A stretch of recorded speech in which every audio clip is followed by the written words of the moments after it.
Hello everyone and welcome into Coach Craig Sports. This is the NBA DFS Core Pick video for Thursday, December 12th. If you're joining me for the very first time, first of all, welcome in. Second of all, this is how today's video will be structured. We'll be going over my core picks for both DraftKings and FanDuel. It's a 3-game main slate on both sites, so relatively small slate.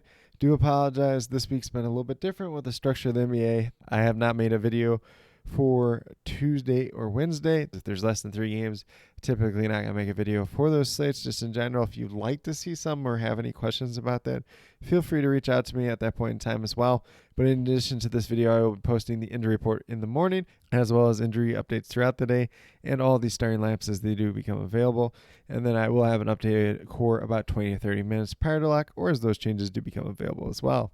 But without further ado, we'll get started with the DraftKings side, and we're going to start off at the point guard position with Drew Holiday at $5,000. Looking for at least 25 out of him to pay off as a 5 times value. He's played pretty well in his most recent games, so definitely do like him in the spot. Favorable matchup against the Detroit Pistons. He's averaging just under 26.5 fantasy points on the season. And with that being said, currently I'm projected for 28. Does have some upside for more, maybe a little bit downside for less.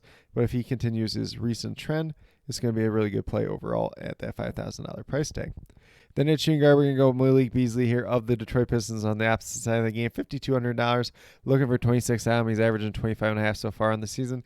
He hasn't really been in that starting lineup, but he's been in the closing lineup more times than not. He's been shooting the ball pretty well. I believe it's like 4 out of the last 5 games. He's had at least 30 DraftKings points. So definitely do like the upside of him. Currently I'm projected for about 27, 28. Has upside for more. Has a little bit of downside for less if he doesn't shoot the ball quite as well or if he doesn't get quite as many minutes. But as of late, he's been getting the minutes and he's been shooting the ball well. So definitely do like him as a pretty good value at this price tag. Then a small forward, we're going to go with Herb Jones, $5,000. Similar case to Drew Holiday here. We're looking for 25 out of him. And he's averaging 22.5 fantasy points per game on the season. Obviously, has been banged up for a good portion of the season. They are missing a couple of bodies now, mainly Zion Williamson and Brandon Ingram. So he's kind of taken on a little bit bigger role. He's been doing pretty well since his return. 2 of the 3 games that he's been back, he's outperformed this price tag. So definitely do like his upside here. Do currently have him projected for about 27. Has a little bit upside for more, maybe a little bit downside for less if he just doesn't go out there and play his best. But if we get a decent game out of him where he's playing a lot of minutes, he's going to look like a really good value overall. Then last but not least at power forward. Power forward was the spot I hated the most today. You know, if you want to move Herb Jones down to power forward, I think he qualifies there as well. So you can definitely do that. You can play somebody else as small forward or shooting guard since Malik Beasley can slide over to small forward as well. But Haywood Highsmith's the guy that I do have here currently at power forward, $3,800, looking for 19 out of him. He's averaging about 17 so far in the season. Should be in that starting lineup once again for the Miami Heat. And I believe it's 4 out of his last 5 games he's had at least 20 points. So at least early on looks like a decent value play. Most recent game was not the best for him. He's currently dealing with a little bit of a finger injury, but hasn't affected him too much outside the most recent game. So not too worried about that if he goes out, if he gets the minutes. If he gets a little bit of a contributor for the Heat team, could definitely pay off at this price tag. And at least early on the day, looks like one of the better cheap plays overall. Might be swapped out to somebody else by the time we do get to lock, though, so definitely be on the lookout for that. And then last but not least, we're going down that center position with Kristaps Porzingis, who's played pretty well since his return. He is $7,300, so we're looking for 36, 37 out of him, and he's averaging just under 39 so far in the season. Last 3 games that he's played in have been at least 40 fantasy points, so definitely do like his upside here. Currently, I'm projected for 39. Definitely has a little bit upside for more, maybe a little bit of downside for less, but it's a very favorable matchup against the Detroit Pistons at the same time as well. But with that being said, if you go with the 5 players that do currently have listed here, you have $23,700 remaining, $7,900 remaining per player, so a good amount of money left over. Not too many high-end studs at the top today, so maybe a little bit more balanced approach the rest of the way.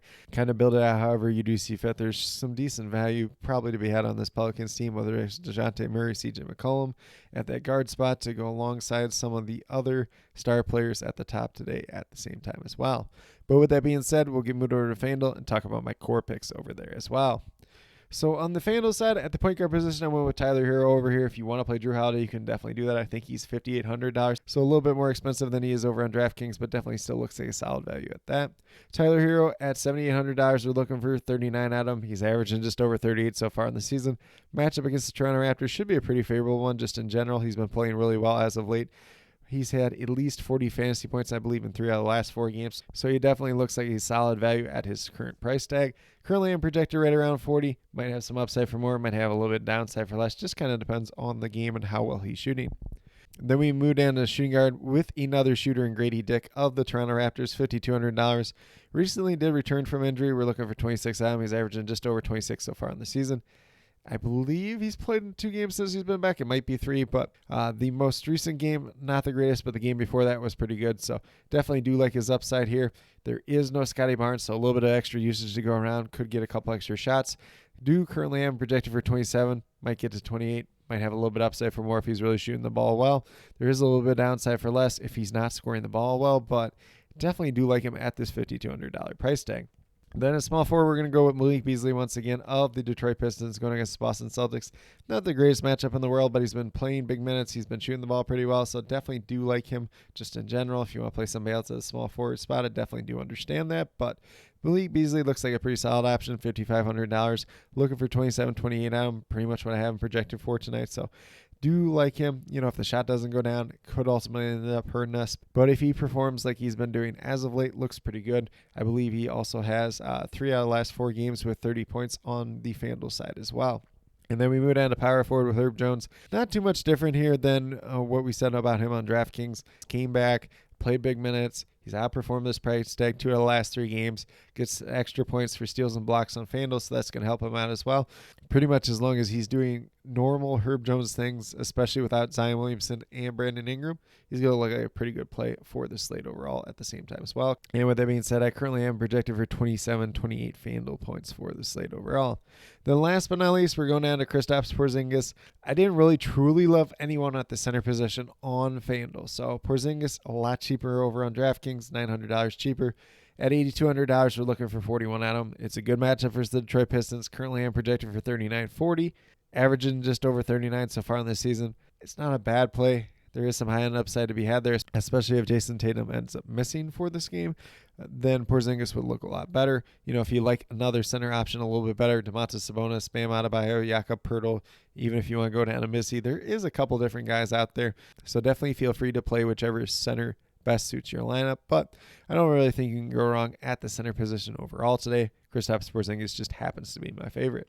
But with that being said, if you go with the 5 players that I do currently have listed, you have $28,000 remaining, $7,000 per player.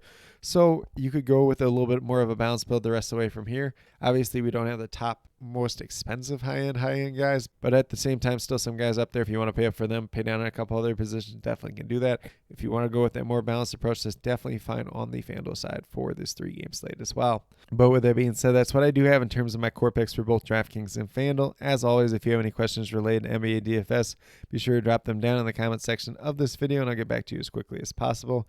And then once again, I will be listing the injury report in the morning, injury updates throughout the day, the starting lineups as they do come out throughout the evening, as well as my updated core about 20 to 30 minutes prior to lock, or as those changes do become available. So definitely be sure that you're checking up in the comment section of this video to have access to all the latest information. But with that being said, if you're brand new to my channel, checking out for the very first time, or have yet to subscribe, please consider doing so. Definitely would appreciate it. Helps to build the community that we're trying to build here at Coach Craig Sports, which is one that's truly for you, the viewers, helping you with your DFS. Right now we have NBA DFS in terms of the core picks, typically Tuesday through Friday. This week's a little bit different with the NBA schedule. And then I'll also be putting out my NFL DFS player pool video. Might be a little bit different structure this week. I know I said I was going to get to it last week. Unfortunately, did not end up being the case. Had a couple other things that I needed to take care of. Unfortunately, that's been the case in recent weeks, but we'll do my best to get that out. If I don't get it out, player pool will be available for free over on Patreon. And then I will also be posting my NFL DFS cheat sheets up on Twitter, Facebook, and the YouTube community tab. So definitely on the lookout for those as well. And then last but not least, if you're interested in sports betting, if you're interested in prop betting whatsoever, be sure to check out the links and promo codes down in the description below for Prize Picks, Parlay Play, and BetUS. If you're a brand new user on any one of those 3 sites, when you sign up, make your initial deposit, you will get a first match deposit bonus. For Prize Picks and Parlay Play, it's 100% match up to $100. And then for BetUS, it's 125% match up to $2,000. So some pretty great opportunities to be had out there. If you have any other additional questions related to those whatsoever, feel free to reach out to me, whether it's down in the comment section of this video or on Twitter at Coach Craig Sport, and be more than happy to help you with that journey as well. But with that being said, that's all that I truly have for today's video. Definitely do appreciate each and every one of you tuning in.